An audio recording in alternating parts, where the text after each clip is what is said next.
नमस्कार साथियों, smart scholar YouTube channel में आपका स्वागत है।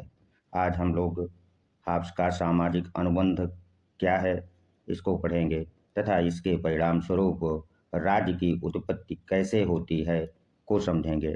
तो चलिए सबसे पहले हम लोग सीधे हाब्स का जो सामाजिक अनुबंध है वो क्या है उसको पढ़ लेते हैं और फिर उसके बाद इसके द्वारा जो राज्य की उत्पत्ति होती है उसको समझेंगे।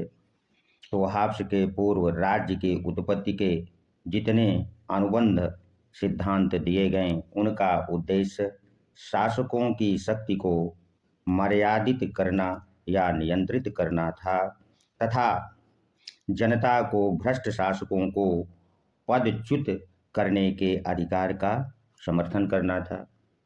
किंतु हाब्स का जो सामाजिक समझौता सिद्धांत है इसका उद्देश्य निरंकुश शासन एवं प्रत्येक स्थिति में राज्य की आज्ञाओं का पालन करना था। हाब्स का जो यह सिद्धांत है सामाजिक सिद्धांत उसके विषय में हाब्स कहता है कि व्यक्तियों में स्वार्थ एवं असामाजिकता का गुण होते हुए भी उनमें आत्मरक्षा अर्थात जीवन की रक्षा की भावना विद्यमान थी। इसलिए व्यक्तियों ने अपने जीवन रक्षा या प्राण रक्षा के लिए आपस में एक समझौता करते हैं कि हम अपने ऊपर शासन करने का जो समस्त अधिकार है इस व्यक्ति अर्थात राजा को, जिसे हाब्स लेवियाथन कहता है, को प्रदान करते हैं और तुम सभी लोग भी इस शर्त पर अर्थात प्राण रक्षा पर इसकी सत्ता को स्वीकार कर लो और इसके सभी कार्यों को स्वीकार करो। इस तरह हाब्स के द्वारा जो सामाजिक समझौता हुआ अर्थात लोगों ने आपस में समझौता करके राज्य की उत्पत्ति हुई।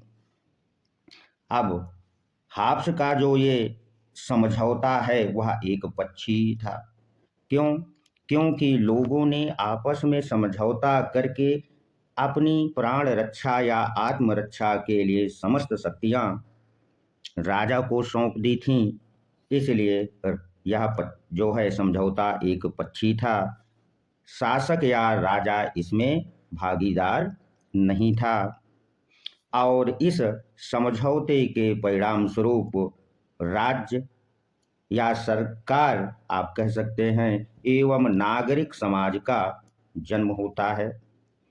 हाब्स राज्य के लिए कॉमनवेल्थ शब्द का प्रयोग करता है। ये बहुत बार आपके टीजीटी पीजीटी परीक्षाओं में पूछा भी गया है कि हाब्स राज्य के लिए किस शब्द का प्रयोग करता है। तो यदि आप लोग नोट्स बना रहे हैं तो इस शब्द को अवश्य नोट कर लीजिए, हो सकता है इस बार पूछ ही ले।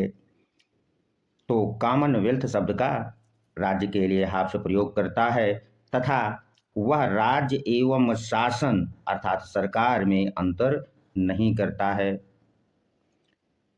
और तीसरी महत्वपूर्ण बात उसके समझौते की जो है वो ये है कि अनुबंध के परिणाम स्वरूप अर्थात समझौते के परिणाम स्वरूप निरंकुश राजतंत्र की स्थापना होती है, निरंकुश राजा की नहीं। आशा करते हैं कि आप लोगों ने हाब्स के सामाजिक अनुबंध और राज्य की उत्पत्ति कैसे हुई को भली भांति समझ लिया होगा। यदि यहाँ से आप लोगों से कोई प्रश्न पूछा जाएगा तो आप गलत करके नहीं आएंगे। यदि यह वीडियो अच्छा लगा है तो इसे सब्सक्राइब अवश्य कर दें, लाइक भी कर दें और शेयर कर दें ताकि ऐसे विद्यार्थी जो टीजीटी पीजीटी व असिस्टेंट प्रोफेसर परीक्षा की तैयारी कर रहे हैं इसका अधिक से अधिक लाभ उठा सकें। यही हमारा उद्देश्य भी है। धन्यवाद। मिलते हैं अगले वीडियो में।